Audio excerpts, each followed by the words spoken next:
wanted to, but then it would probably be more like the Aliens movies. But I like the interaction between Worf and Data right after that. That was kind of funny. He kind of slapped him with a bit of a Captain Obvious, didn't he? Yeah, he did. Like, right? Like, Worf was a little like, thanks, Captain Obvious.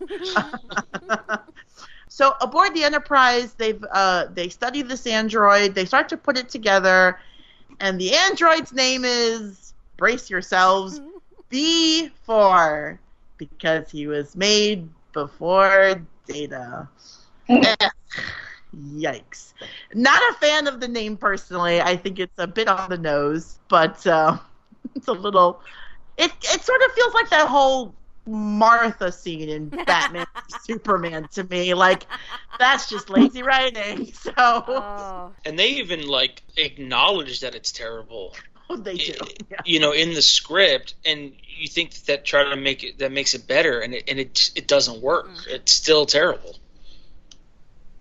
Yeah, it's like the biggest dad joke in the whole movie that his name is B4. It's like the way that Picard is like says, "Oh, given his penchant for whimsical names, yes." And I'm like, the way he's delivering that line is just like, "Oh yeah, all right, we get it."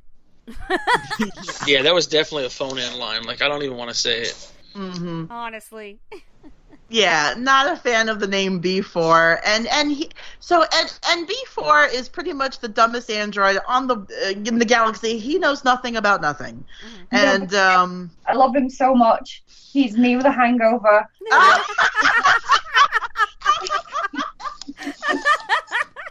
Well, when you hit that point of hangover where everything's really, really hard, that's B4. Have you? What? Go ahead, Brooke, I'm sorry. I know. I was just gonna be mean and ask if she was hungover the entire time I hung out with her. Yes. I'm just see that final day, Brooke. You know how hungover I was. Oh, right. Oh yeah. Like, I've actually seen you hungover. That was a bad day. Yeah. Yeah, having been in the same room as you, Faye, I get it. I do. Yeah. It's okay. You can be B4. It's okay. And how do you like how he described Riker? The tall man have a furry face. That was great. It's one of my favorite lines in the entire film, and it's everybody's reaction to it is great. Everybody just sort of looks at each other and goes, It's like if a baby could talk. Like if a toddler could talk, it would be B4. Like it. Why? Just why? Why? Why? When they put his detached head in the glove box. Like, okay, not now. Like, if it goes dark, maybe he'll be quiet. Maybe he'll think it's nighttime and go to sleep. I don't know.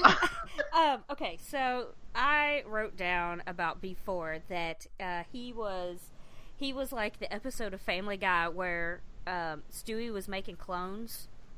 Yeah. And, so the more clones he would make, the worse they would get, and they would just be like, "Hi, I'm Stewie." Yeah, they would get like dumber. Yeah. And it was that's totally how he was. He's like, "I'm B4. I don't know where I am." Yeah.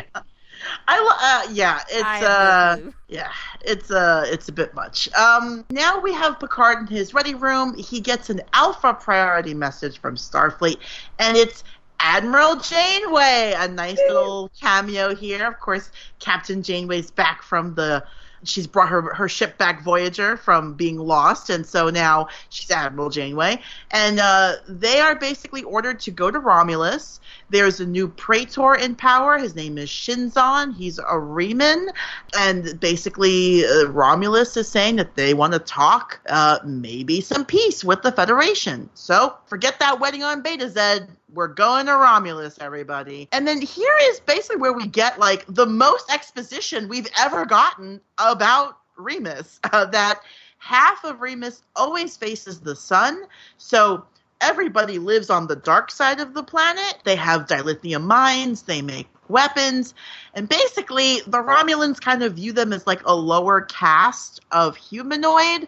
The Romulans use them as like soldiers in the Dominion War that we saw in Deep Space Nine. So they're not valued by the Romulans. The Romulans don't consider them equals in any way. And this particular guy, Shinzon, was in 12 major battles, and he survived all of them. So Picard thinks that this is a big coup, that there are people in the Romulan Empire who have helped him come to power, and it's going to be like a real shakeup to the Romulan government. What do you all think about the designs of the Remans? Because it's understandable why they'd probably be, very pale because they'd be in the dark all the time. It kind of reminds me of the fish at Mammoth Cave are like translucent and don't have eyes because they don't need them because it's too dark. Mm-hmm. But it's like, why? I don't get why they kind of look reptilian. Like they have these weird spiky sort of thing. I don't know. I don't understand why they're so far detached from looking like Romulans. Yeah. Because in my brain, the whole, because of Romulus and Remus, and because of everything that conjures up, you think brothers. So you would think they would look similar somehow. And yet they look like two entirely different species. That makes no sense to me at all. They shouldn't look that much more different than Romulans and Vulcans. Yeah. So when Viceroy eventually appears, it's very surprising that he looks. Yeah, like I said, I appreciate that they did like the pale skin because that would make sense, but everything else to me does not. Mm-hmm. Go ahead, Steve. Well, no, I was just going to say my freshman year in college, I had moved so far away from home. I didn't know anybody, and I didn't leave my dorm room for a very long time. And I kind of, like I said, I'm an apologist. I kind of did look like one of those Remans after a while. And that was only 3 or 4 months. So I don't really know how long that these people had been on the dark side of the moon, but I can kind of relate to that. Yeah, again, pale skin totally makes sense. I would imagine, if they live in mostly darkness, their eyes should be bigger, to have more aperture so they could get as much light as possible. But the fact of them with those long nails and looking like almost monstrous, I'm not really sure the purpose of that look. It's more, to me, it seems like it's more just to shock you as the audience, right? To be like, whoa, they're so different than Romulans. I think it's just more for us. Oh, hey. Less functional. Hey, let's make them look like Nosferatu. Yep. That was definitely the inspiration. Yeah, absolutely. They do look like vampires. And, it's odd. That's fine. If you want to make them look like Nosferatu, that's fine. I'm behind the pale skin. I'm behind the sort of vaguely looking, slanted eyebrows, and they have those kind of subtle, they're not really ridges, but those subtle bumps that the Romulans have that the Vulcans don't. Yeah, but then they have all of the ones on their head too. Because really, Steve, if you look like that in college, I want to know what your skin program was. Because you did a lot better. That was a long time ago. Were you drinking blood? I don't know. Maybe you were Nosferatu. I'm not sure. No judgment, though. You do what you got to do in college. Just hope you got consent to get that blood. Yeah. Exactly. It was my own blood. I just recycle it. Smart man. Smart guy. I figured this system out. I can work the system now. A digression. If you were a vampire and drank your own blood, would you be like a cannibal vampire? I guess so, right? Do they bleed? I'm not a big vampire lore. I don't know either. Yeah. Vampires don't bleed. Sorry. They don't? Okay. No. Because they're the undead, right? Yeah, good point. I should know that. My wife has made me watch Buffy at least 6 times the entire series. So you should be taking notes. I should. All of this in preparation for this podcast. Yeah. I watched 6 seasons of Buffy to get ready for this You episode. have no idea what you're going to talk about. on a 7 podcast seasons? with us. Oh, I'm sorry. 7. I'm sorry. 7. I mean, we went on a derailment about Chris Evans on one episode, so... We haven't even got to Tom Hardy yet. I would imagine there's going to be a derailment there. Oh, no, I'll just go ahead and give my thoughts. I don't see why people think Tom Hardy's attractive.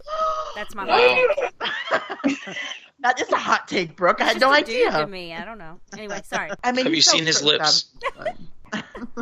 We see them a lot in this movie. Did you They're know that very prominent? that they actually took his lips down in this movie? That's a fact. Really? Yep, they took it down to try to make him look like Picard, which obviously we're going to get to. I don't think anything they did made him look at all like Picard, but well, I think they shaved his head. I think that kind of worked, but they actually did do added prosthetic latex to his lips, around his lips, to reduce the size of his lips. Oh, that's interesting. Okay. Yeah, that's in my show notes here, so it's a fact.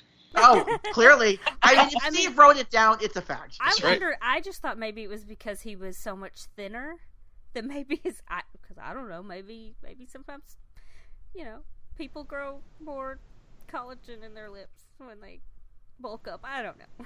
Do they? No, probably not. I was going to say, that's probably why I have such thick lips. I mean, Brooke wrote that in her show notes, so it's a fact now. No, all I wrote in the show notes about it was just oh, he's so thin and young. He's 25 then, I think is what I figured out. Yeah, he was quite young in this role. Yeah, we're going to get to Tom Hardy, I promise. But before we do that, we find out that Data is going to transfer or copy, I guess, all of his memories into B4, which, again, sort of is very convenient. But it's the idea that he'll give him a chance to become more than he is right now, because he's kind of like a blank slate. There's nothing really going on in his head. So Data's given him a jump start. But it doesn't seem to work, because he's asking him questions like, do you know who the captain of this vessel is? And he's like, nope. And he's like, you know where you are? A room with lights. Okay, sit down. I have to say, with this B4 character, Britt Spiner invented the derp face. It's very much a derp face happening here. He's just absolutely no. Derp. No. So Jordy says he's gonna basically hold on to B4 for a while, run some diagnostics.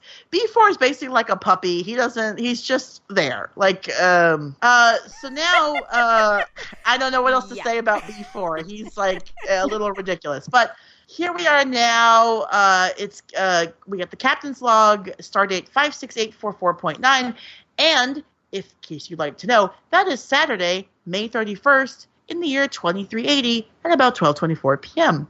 The Enterprise has been waiting for 17 hours at Romulus with no answer to their hails. But we finally do get a ship that decloaks, and it is a monster of a ship. It's got phaser banks. It's got torpedo bays. It's got primary and secondary shields. This is where we get our first look at the Viceroy, played by Ron Perlman, and his Nosferatu-looking makeup. He says he is... Picard thinks that he's the he's the Praetor. He's like, nope, I'm the Viceroy. Here's the transport coordinates. Why don't you beam on down? Picard, Riker, Data, Worf, and Troy, they beam down to this large-looking throne room.